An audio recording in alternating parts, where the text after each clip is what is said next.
We're going to begin this first section by defining some terms that are common in the statistics course. So we're going to begin with the statistic itself. So we need a definition for what a statistic is. And what we want to do is we want to make this as simple as possible.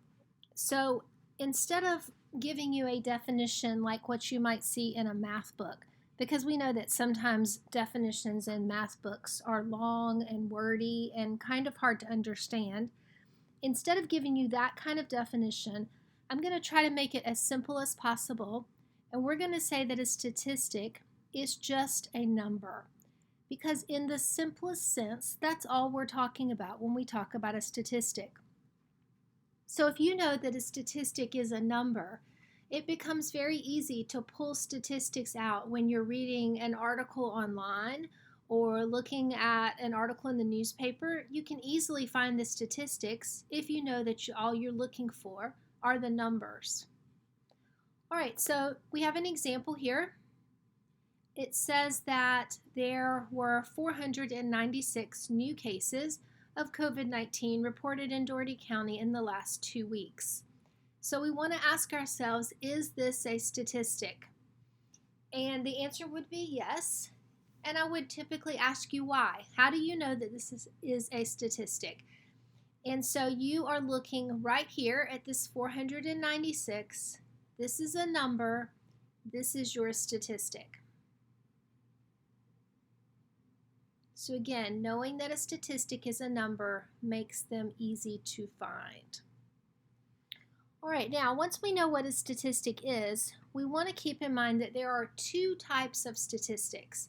So in our class, what we want to be able to do is for me to give you an example and for you to be able to tell me if it is a descriptive statistic or an inferential statistic. So we want to be able to classify those examples. So in order to determine which is which, we can use the root words of the term. So as I look at the word descriptive, what root word does that make you think of? And so hopefully you're thinking to yourself, descriptive means to describe. And so a descriptive statistic is one that is going to describe a situation.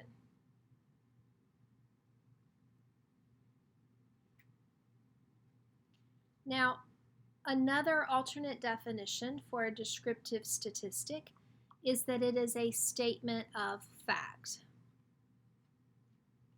And so often in a math book, you'll see both of those. You'll see that a descriptive statistic describes a situation, and you'll also see it written as a statement of fact.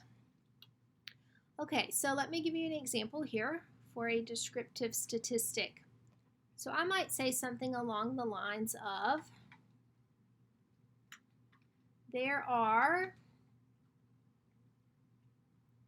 12 boys in our class. So first of all, if I gave you this statement, would you know that it is a statistic? All right, so we know it's a statistic because it has the number 12 in the statement. And remember, a statistic is a number. All right, so let's see if it's a descriptive statistic. Does it describe something? Well, knowing that there are 12 boys in our class describes our classroom. It lets us know what the breakdown is between boys and girls. And then is it a fact? Is it something that you could check and see that that's true? And so if you walked into the classroom, you could look and see that there were 12 boys in the class. That would be easy enough to check. The second type of statistic is what is called an inferential statistic. All right, so let's look at a definition there. And again, we want to look at a root word to help us remember what inferential means. So inferential means to infer, right? Now this word is a little bit harder. It's not something that all of us automatically know what it means if we infer something. If you infer something, you are either making a prediction or maybe you're drawing a conclusion. right? That's what it means to infer something. You're making kind of an assumption about something.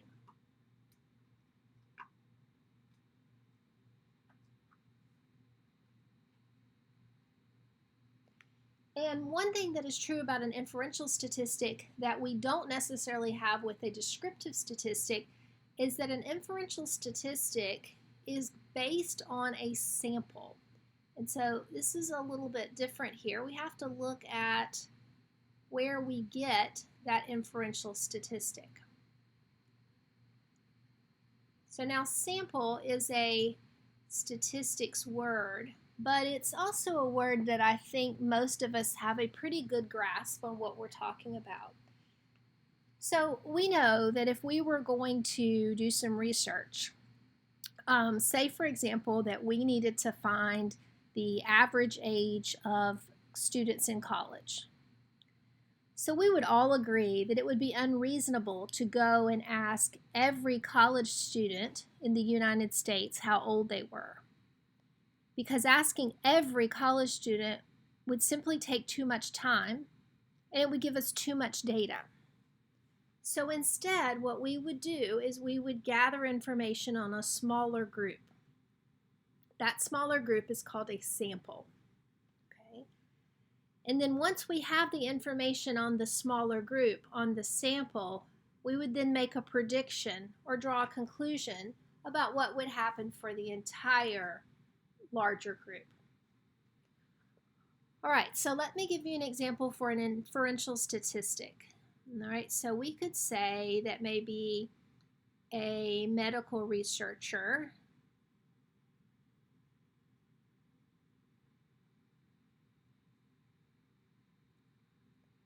says that a new medication will reduce heart attack risk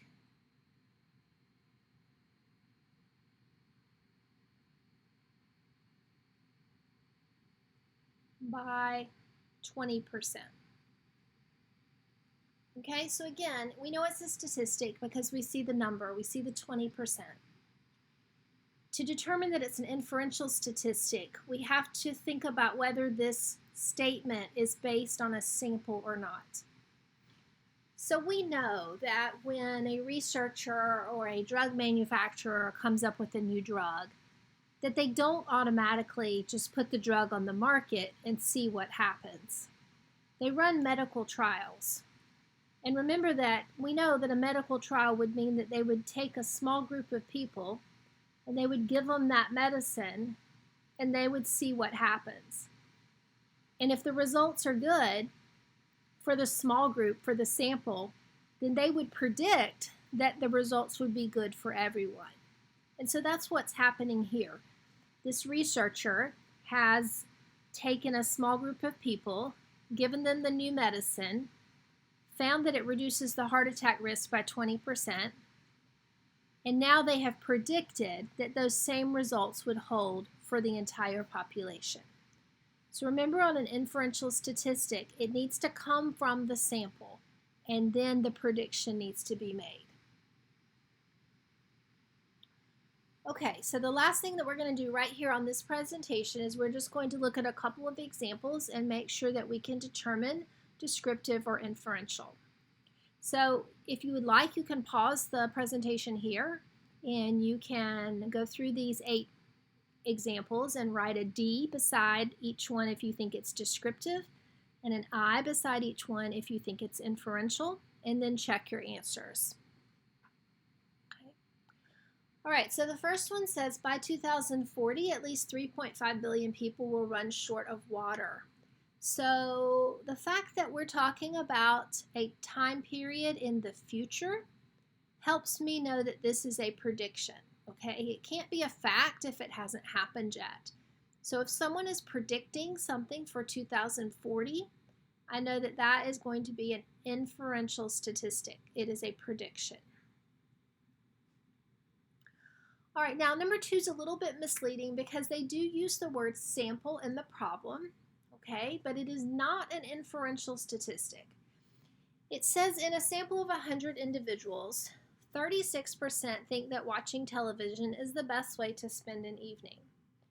Okay, so what we basically have going on here is we've got this room of 100 people. Okay, now I'm not going to put 100 dots in here, but we've got 100 people in this room. And 36%, so a group of them, think that watching TV is the best way to spend an evening. Keep in mind that for an inferential statistic, you have to have a prediction. There is no prediction being made here. We have 100 people, 36 like TV, but there is no prediction. There's no conclusion being drawn. All right, so this is a descriptive statistic. The same reasoning is going to hold for the next couple of problems as well. All right, so number 3 says we have a survey of 1,000 adults. Okay, so again, this time we have 1,000 people in the room. 34% said they posted notes on social media websites. No prediction, no conclusion. We're just stating a fact. 340 of those adults, 34%, said they post notes on social media. Number 4, in a poll of 3,036 adults, 32% said they got the flu shot. Again, statement of fact. No prediction is being made. Number 5, allergy therapy makes bees go away. Okay, so this one is not the best problem because this doesn't actually have a number in it, so it's not actually a statistic. All right, but if it did have a number, I would probably say that this was an inferential statistic. All right, and the reason why is because this reads to me like kind of a folklore type treatment. Maybe something that your grandmother told you or something that you read in a magazine. It doesn't read like a medical statement. All right, allergy therapy makes bees go away. I would assume that that is someone's prediction about what might happen. Number 6, drinking decaffeinated coffee. All right, and I'm going to circle this word right here. Drinking decaffeinated coffee can raise cholesterol levels by 7%. So the word can makes me think that it is a prediction or a conclusion. It might do this, and I would say that this is inferential. All right, in a survey of 1,500 people who gave up drinking, the average age at which they quit drinking was 85. Again, back like number 2, 3, and 4, this is descriptive. There is no conclusion being drawn. There is no prediction being made. It is simply stating the fact of how old these people were when they quit driving. Okay, I think it said driving. All right, and then number 8, experts say that the mortgage rates may soon hit bottom. Again, no number here, so not the best example of a statistic, but I'm going to key in right here on this word may. All right, and look at that as being someone's prediction about what's going to happen in the future for mortgage rates, and so I would say that that is inferential. All right, so hopefully those examples and that explanation helps you in determining the difference between a descriptive statistic and an inferential statistic.